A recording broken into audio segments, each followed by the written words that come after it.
네, 우리 동기분들이 워낙 설교들을 잘하셔서요. 좀 독특한 이야기를 전하라고 저보고 올라오라고 하셨습니다. 그래서 제가 좀 이제까지 들으셨던 거하고는 달리 좀 독특한 그런 말씀을 전하고 가겠습니다. 하나님께서 장로의 신학대학 출신을 40년 동안 어떻게 인도하셨는지 그 한 사람을 통해서 하신 하나님의 그 기적, 이러한 것들을 들으시면 어떠실까 하는 생각으로 제가 오늘 말씀을 좀 전하도록 하겠습니다. 장로의 신학대학을 84년에 졸업을 하고 학교 추천으로 제가 청주에 있는 산업체 부설학교 양백여상이라는 곳에 윤리교사로 가게 되었습니다. 워낙 몸이 약했던 제가 일하면서 공부하는 어려운 학생들과 함께 생활을 하다 보니까 쓰러지고 일어나고를 반복하면서 학교 생활을 하게 되었습니다. 그러다가 9년 반 만에 완전히 쓰러져서 제가 걷지 못하는 상황이 되었습니다. 그래서 마지막에 사직서를 쓰고 엎혀서 실려 나오게 됐어요.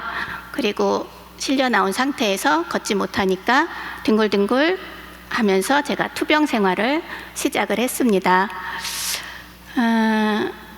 정말 어려운 시간들이었는데요. 그런 중에 저희 어머니가 그래도 걸음마 연습부터 다시 시작을 해보자 하고 제 손을 끌고 이제 걸음마 연습을 시켜주셨습니다. 저희 집이 2층 아파트였는데 거기서 계단을 겨우겨우 내려가서 조금 한 1분 걸어갔다 들어오고 이런 일들을 반복을 하다가 어느 날 정말 잘 걸을 수 있게 됐어요. 그래서 신나게 막 걸어갔는데 돌아올 기운이 남질 않았던 거예요.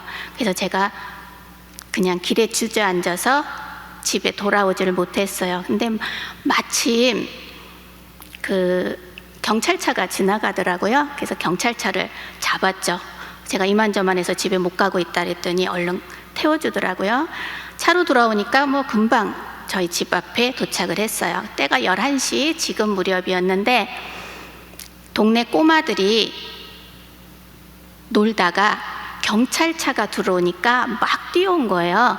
그리고 제가 거기서 내렸는데 못 걸으니까 3살, 4살 된 꼬마들이 저를 막 이렇게 손가락질을 하면서 놀리더라고요.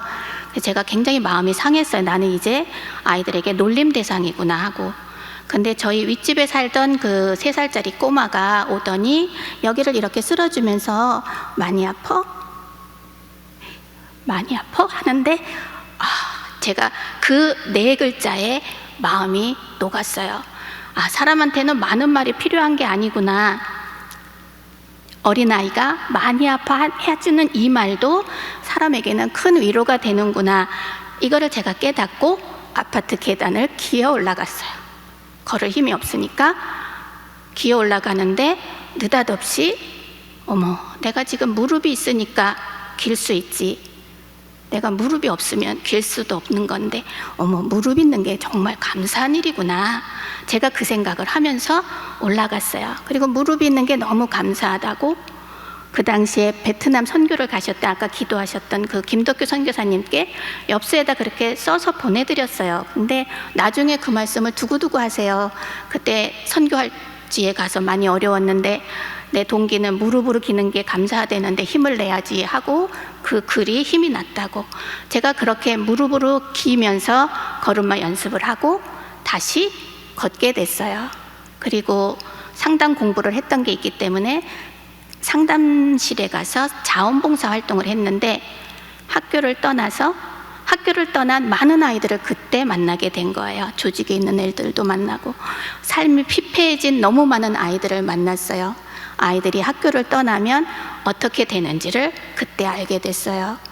그런데 어느 날 저희 어머님이 제가 3년 반 투병 생활을 거의 마무리할 때쯤 우연히 TV에서 교사 임용고시 보는 공고를 보시게 된 거예요. 그랬더니 원서를 내고 한번 시험을 보면 어떻겠냐 그러시더라고요. 그래서 제가 엄마 양심이 있지, 공부도 안 했는데 남들은 몇 년씩 공부를 해서 그 시험을 본다는데 양심이 있지 어떻게 시험을 봐 그랬더니 그래도 한번 보지 이러셔요. 그래서 제가 어머니의 그 마음을 달래드리느라고 장신대 와서 그 당시에는 다 와서 띄어야 됐거든요. 졸업증명서, 성적증명서 다 띄어서 제출하고 서점에 가서 눈을 감고 교육학책을 집었어요. 왜냐하면 무슨 책으로 공부해야 될지를 몰랐기 때문에. 그래서 눈을 감고 교육학책을 딱 집었는데 그걸로 공부를 하는데 딱 14일이 남은 거예요. 14일 동안 이 심장이 잘못 뛰고 몸은 퉁퉁 붓고 열은 펄펄 나고 문제는 풀면 다 틀리고 도대체 시험을 보라는 건지 말라는 건지 엄마 나 시험 보러 못 가겠어 했더니 저희 어머니가 가서 시험지만 보고 와 이러시더라고요. 그래서 제가 가서 정말 시험지나 보고 와야 되겠다 하는 심정으로 갔는데 600자씩 쓰는 문제가 6문제가 나왔는데 첫 자에 딱 시작을 하면 600자가 돼서 딱 답이 끝나고 딱 첫 자가 시작되면 600자에서 끝나고 그렇게 답을 6개를 다 쓰고 왔어요. 어머니가 어떻게 됐니? 이러시길래 몰라 하나님이 일사천리로 하셨어. 정말 일사천리로 썼어요. 제가 그래서 1차 시험에 합격을 했어요. 저희 집에서는 14일의 기적이라고 그래요. 제가 그 당시에 가장이었고 오빠가 키우지 못하는 조카들까지도 다 키워야 되는 그런 입장이었거든요. 너무 어려운 상황에서 직장을 잃은 거였는데 14일 공부해서 다시 들어오게 된 거예요. 2차 시험까지 통과해서 제가 공립학교의 윤리교사가 됐어요. 발령을 어디로 받았냐면 제천으로 받았어요. 근데 신규 교사가 온다고 하니까 그 당시 그 학교 선생님들이 젊고 건강한 사람이 오나 보다 해서 말썽쟁이들이 이렇게 모여있는 그러한 학급을 저에게 담임으로 맡긴 거예요. 저를 딱 보는 순간 자기네가 엄청 후회했대요. 저 선생님 애들 어떻게 다루나, 쟤네들한테 저거 잘못 견뎌내면 어떡하나 너무 걱정을 했댔는데 오히려 반전이 일어났어요. 이 아이들이 저를 가엾게 여겼어요. 학교 안 나오면 선생님 쓰러질까봐 자기네들이 꼬박꼬박 학교를 나왔어요. 문제를 일으키면 제가 그거 신경 쓰다 병날까봐 문제를 안 일으켰어요. 그래서 너무 사랑스러운 아이로 저의 품에 있었어요. 그래서 제가 그 아이들의 속사정을 들으면서 마음을 나누기 시작을 한 거예요. 그렇게 한 해, 두 해, 세 해, 네 해, 5해를 보냈는데 그 5해 동안에 정말 많은 고객들이 생겼어요. 저에게. 그 고객은 정말 학교에서 어쩌지 못하는 그런 어려운 친구들이었어요. 그 친구들과 함께 마음을 나누면서 지내는데 5년이 지나면 공립은 이동을 해야 돼요. 남자학교에서 저보고 오라고 하시더라고요. 교장 선생님이. 그래서 저는 남학교에 한 번도 안 갔는데요.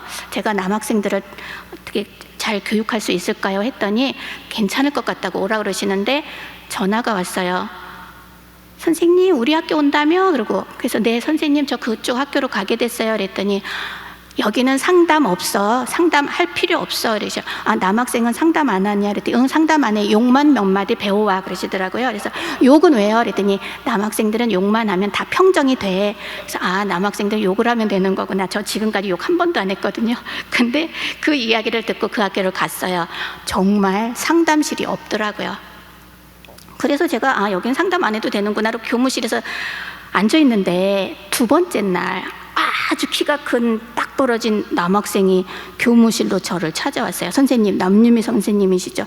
그런데 잠깐 따라오시죠. 그래서 제가 학생을 따라갔어요. 여교사 휴게실이라고 붙어 있는데 제가 들어오라고 그래야 되잖아요.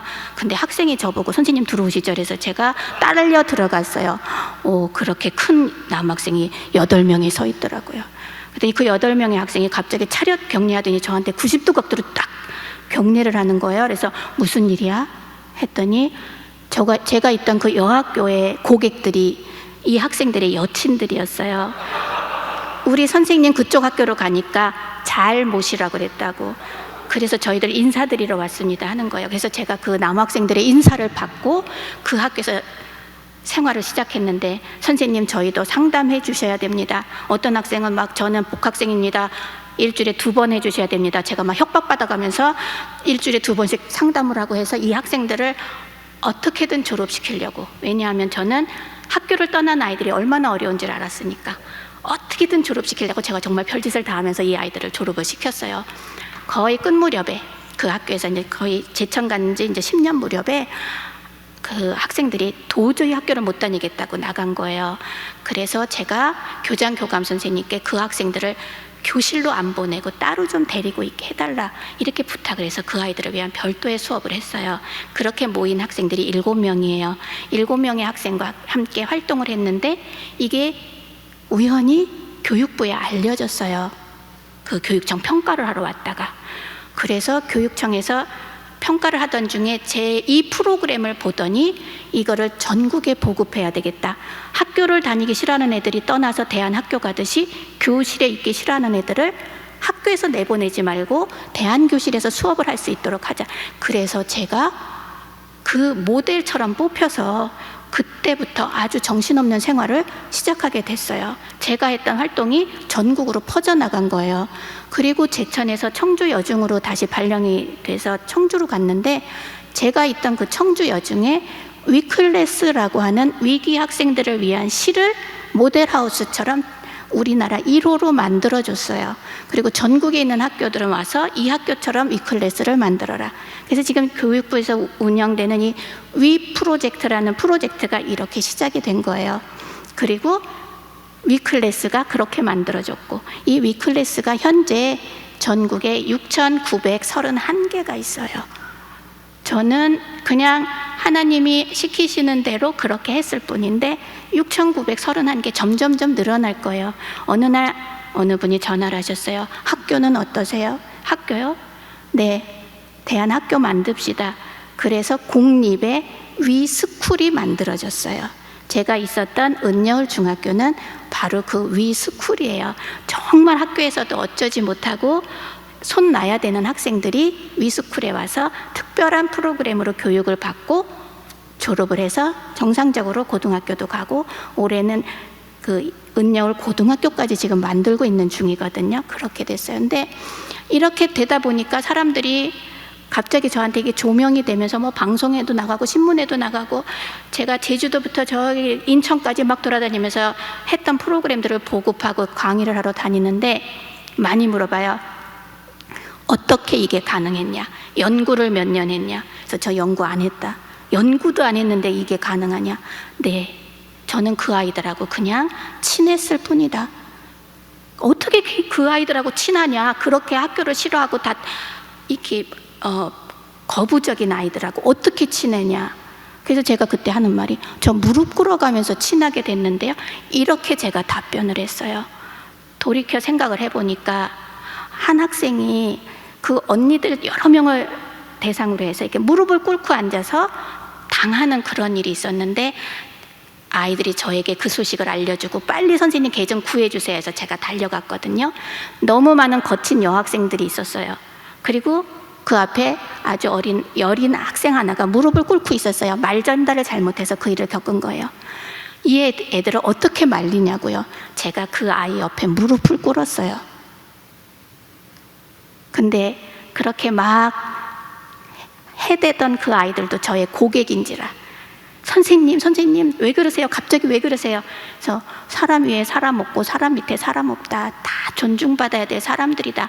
너네들이 이 많은 아이들 앞에서 얘를 이렇게 하면 얘는 어떻게 학교를 다니냐 했더니 선생님 죄송해요. 잘못했어요. 저희가 잘못했어요. 그래서 저를 일으켜 세우고 제가 그 아이를 일으켜 세우고 종료가 됐어요. 이런 일들이 계속 일어났어요. 학교 못 다니게 된 아이가 있으면 저는 교장 선생님 앞에 걔를 데리고 가서 무릎을 꿇었어요. 교실마다 난장판을 만들고 다니는 아이도 또 학교 못 다니게 될까봐 교실마다 데리고 다니면서 무릎을 꿇었어요. 제가 이렇게 무릎으로 기어서 감사했던 제가 그 무릎으로 아이들을 살려낼 수 있게 됐어요. 하나님은 이렇게 일을 하시더라고요. 정말 걷지도 못하던 기어다니던 저를 다시 일으켜 세우시고 그 무릎으로 학생들을 살려내게 하신 거예요. 그 당시에 학교를 그만둔 아이들은 7만 명이 넘었어요. 지금은 4만 명이 넘어요. 많이 줄었어요. 점점 더 줄을 거라고 봐요. 왜냐하면 이제는 학교에서 아이들을 내치지 않고 품어야 된다는 생각을 하고 있거든요. 그래서 제가 바쁘게 돌아다녀요. 강의를 하느라고. 그리고 이제는 선생님들도 좀 살려내야 되겠다 이런 생각도 하게 됐어요. 하나님이 아무것도 염려하지 말래요. 무릎으로 길 때도 아무것도 염려하지 말라고 그러세요. 기도하라고, 감사하라고. 제가 무릎을 감사했더니 정말 하나님의 평강으로 밖에 나가서 피폐해질 그 아이들을 학교 안에서 평화롭게 지낼 수 있게 해주시잖아요. 하나님은 그런 분이세요.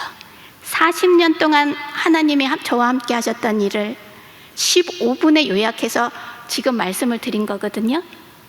그 사이사이에 알알이 박혀있는 하나님의 은혜, 이 은혜들은 나중에 기회가 되면 다시 또 말씀드릴게요. 기도하겠습니다. 하나님 아버지, 선지 동사는 아무나 오나요? 저희들을 얼마나 사랑하시면 하나님께서는 저희들을 이곳으로 부르시나요? 그리고 하나님께서는 저희들을 통해서 또 얼마나 많은 사람들을 살리고 싶어 하시나요? 무릎을 꿇고 하나님 앞에 기도하는 모든 분들의 기도를 들으시고 기어다니던 저를 통해 기적을 베푸셨듯이 이들을 통해 많은 이들을 살려내는 기적을 베풀어 주실 것을 믿으며 예수님의 이름으로 기도합니다. 아멘.